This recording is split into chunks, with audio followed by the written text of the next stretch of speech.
Badan Koordinasi Keuangan Berencana Nasional dan Institut Pertanian Bogor launching warung anak di Kampung Cibunar, RT 12 RW 3 Desa Gede Pangrango, Kecamatan Kadudampit, Kabupaten Sukabumi, Senin 5 Juli 2024. Warung anak sebelumnya telah dilakukan penelitian dan pendampingan dari IPB dan BKKBN dengan sasaran ibu-ibu dan balita tentang makanan dan minuman yang mengandung gizi yang tepat. Menurut Ketua Departemen Ilmu Keluarga dan Konsumen IPB Bogor, Dr. TNI Hermawati mengatakan, warung anak bersasaran balita dengan makanan yang layak dan juga mengandung gizi untuk tumbuh kembang anak.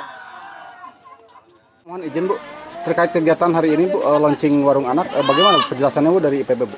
Ya, baik, terima kasih. Warung anak ini adalah warung yang menyediakan makanan dan cemilan sehat khususnya untuk anak-anak. Tujuannya adalah untuk menyediakan makanan yang bergizi, sehat untuk anak-anak, khususnya anak balita ya, sehingga tumbuh kembang anaknya menjadi lebih baik lagi.